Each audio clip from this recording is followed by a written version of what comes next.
এখন চহৰ আৰু এটা নিচাৰ কথা ক'বলৈ ওলাইছোঁ। ঠাইখনৰ নাম ব্ৰিষ্টল। ইংলেণ্ডৰ ছাউথ ৱেষ্টৰ ফালে এভন নদীৰ পাৰৰ এখন চহৰ ব্ৰিষ্টল।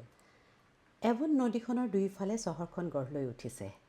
চাৰিওফালে এক শান্ত পৰিৱেশ। ঠায়ে ঠায়ে সেউজীয়া গছৰ শাৰী, একোখন গাৰ্ডেন, য'ত মানুহবিলাকে বিভিন্ন কামত ব্যস্ত। কোনোবাই হয়তো খেলি আছে, কোনোবাই সমূহীয়াকৈ নাচিছে, কোনোজনে হয়তো অকলে কিতাপ পঢ়ি আছে। সেইদিনা দেওবাৰ আছিল। মানুহবিলাকে এনেকৈ জীৱনটো উপভোগ কৰা দেখি ভালো লাগিল। কাৰো মুখত টেনশ্যনৰ চিন নাই। মাজে সময়ে সুন্দৰ ৰাস্তাটোৰে একোজনে দৌৰি গৈ আছে। আমি মানচেষ্টাৰৰ পৰা ট্ৰেইনেৰে আহি ৰাতিপুৱাৰ ভাগতে ব্ৰিষ্টলত হেভি ব্ৰেকফাষ্ট কৰি এই ধুনীয়া চহৰখন চাবলৈ বুলি ওলাই গৈছিলোঁ।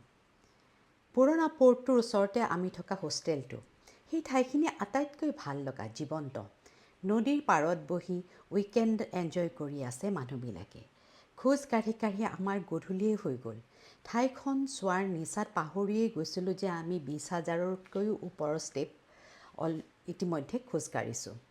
দেহাটো অৱস লাগি আহিছিল। এনেতে কাষেৰে এজনী ছোৱালী মৃদু ধূপ ধাপ কৰি দৌৰি পাৰ হৈ গ'ল।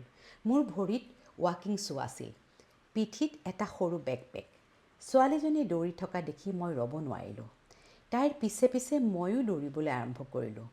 অলপ পিছত যেতিয়া ঘূৰি আগৰ ঠাইলৈ আহিলোঁ, তেতিয়া দেহৰ পৰা অৱস ভাৱ আঁতৰি গৈছে। পুনৰ দেহ মন সজীৱ হৈ গ'ল। সেয়েহে চাগে দৌৰাটো এটা নিচা বুলি কোৱা হয়। কোনোবাই কোৱা শুনিছিলোঁ যে যেতিয়া তেওঁৰ ভাগৰ লাগে তেতিয়া তেওঁ দৌৰে। এই সময়খিনি ধৰি ৰাখিবলৈ ভিডিঅ' কৰা হোৱা নাছিল। সেয়ে গান্ধী মণ্ডপত দৌৰা ভিডিঅ'টোকে সংযোগ কৰি দিছোঁ।